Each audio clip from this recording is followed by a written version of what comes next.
As we've reviewed the evidence in front of us, it looks like that we now have widespread VAT fraud that allows bad actors to undercut good businesses on the high street. We've got much smaller discounts on business rates than were enjoyed by many retail businesses and hospitality businesses 2 or 3 years ago. And we've got a corporation tax system which frankly looks almost voluntary for many small businesses. So could you just tell us from your point of view, do you think we have a tax system for small businesses that is best for growth? I think there's a simple answer on that, which is no, but not necessarily for the reasons that you just outlined. So yes, we have a problem with some VAT fraud on high streets. I think the evidence that you heard from previous specialists to this committee in, for example, the beauty industry, it's not just fraud. There are also structures that you can use that are totally legitimate, like a sort of rent-a-chair system in a hairdresser's that would reduce your VAT and make you more competitive. And I think we need to think about why businesses might choose those routes, whether that's because they're scared of the level of admin they will have to do when they engage with HMRC for the first time. And for a lot of them, that is something they are not prepared for, they're not educated for, they don't get the help that they need from HMRC when they do engage. And we know from HMRC we're going to come on to that is the case. Service standards of HMRC shortly, but just focus your energies for a moment on the structure business tax that we've got. Is it optimised for growth? Again, no, for a few different reasons. One is cliff edges, and the VAT registration threshold we know creates a cliff edge where people simply choose not to get registered and go into that system. They fear the admin burden, as I say, they fear the cost and how that will pass through into prices to their customers, and they will make themselves uncompetitive.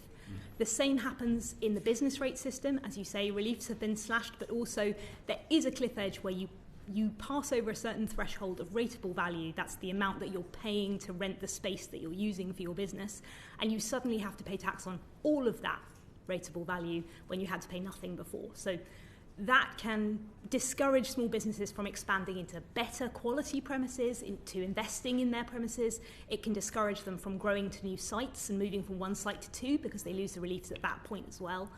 It's just not good for very small businesses looking to get bigger. And the same is true with PAYE.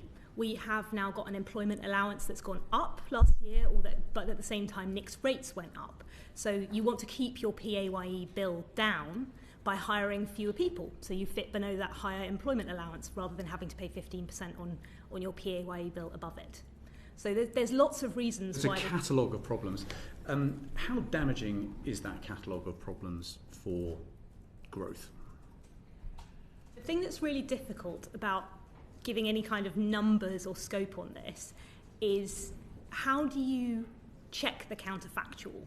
Which of these businesses would have grown more if they could move to a bigger premises, or they could hire an extra person, or they could go over they could afford to earn more turnover before they hit the VAT threshold, for example. And is that the solution you want? Do you want all businesses to be within the VAT threshold, and so there's no disincentive for them to grow at any point? You know, because we haven't tested any of these outcomes yet, we've always had, or at least for long periods, we've had these different cliff edges in the system. Why did you say at the top of your answers that the structure that we've got is bad for growth? Because we can see it in specific bits. So we can see it in the number of businesses that are registered, not registered for VAT, that earn amounts just below the threshold. Yeah. And we actually saw when it went up from 85,000 to 90,000, the businesses who shifted just a few thousand up so they could earn a little more. Yeah. So you can see in that behaviour they're using what they can, and they have those businesses you could reasonably imagine would have the potential to grow even bigger. Yeah. So how clear are the alternatives, and how much consensus is there around alternatives amongst your members at the CBI? Well, in some areas there's more consensus than others. Yeah. On business rates, for example, we do think we have an answer to that problem about growth, which is moving from a slab system where you hit the cliff edge and everything gets taxed to a slice system like you have in income tax. So the first 15,000 or 10,000 of rateable value is 0%, and then you go into a high rate above that level. That's how most taxes work. It's how people think most taxes work. If you're using more of an asset and you're able to pay more, then you should pay a bit more, but you shouldn't pay like a whole slab. Mm-hmm.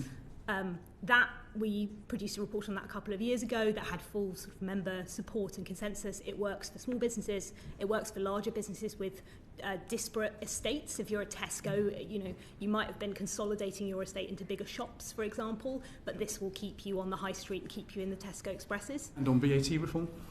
Much less consensus. Yep. As you can imagine, there's sort of three categories of business there. There are the people who are, well, and we won't talk about them, so big that their whole supply chain is VAT registered, so this doesn't bother them at all.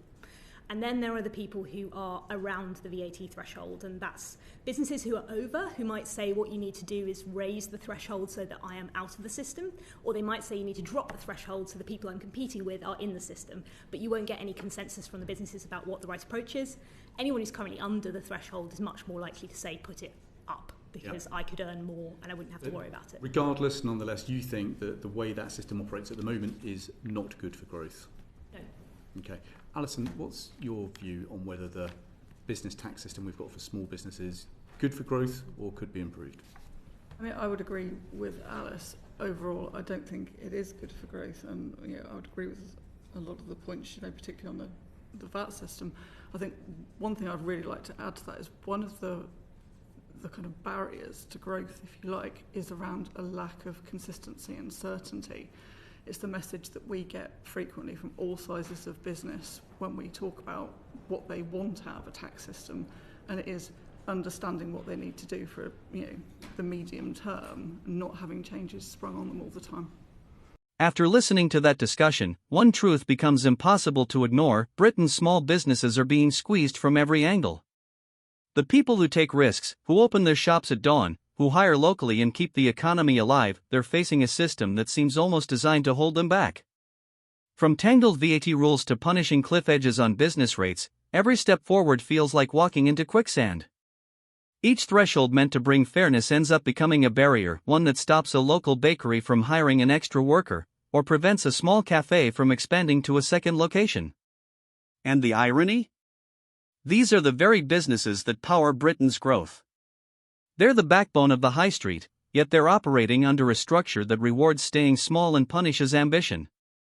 Even the experts admit the system is not optimized for growth. It's complicated, inconsistent, and constantly changing. And that uncertainty, that sense that tomorrow's rules might be rewritten overnight, is what's truly breaking the spirit of entrepreneurship. What's missing isn't talent, or work ethic, or innovation. What's missing is trust that the system is on their side.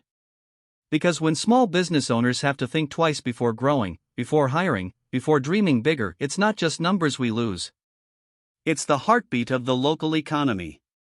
So maybe the question we should all be asking is this: if Britain's future depends on the strength of its small businesses, then how long can we afford to keep a tax system that holds them down instead of helping them rise? Let us know your thoughts in the comments below.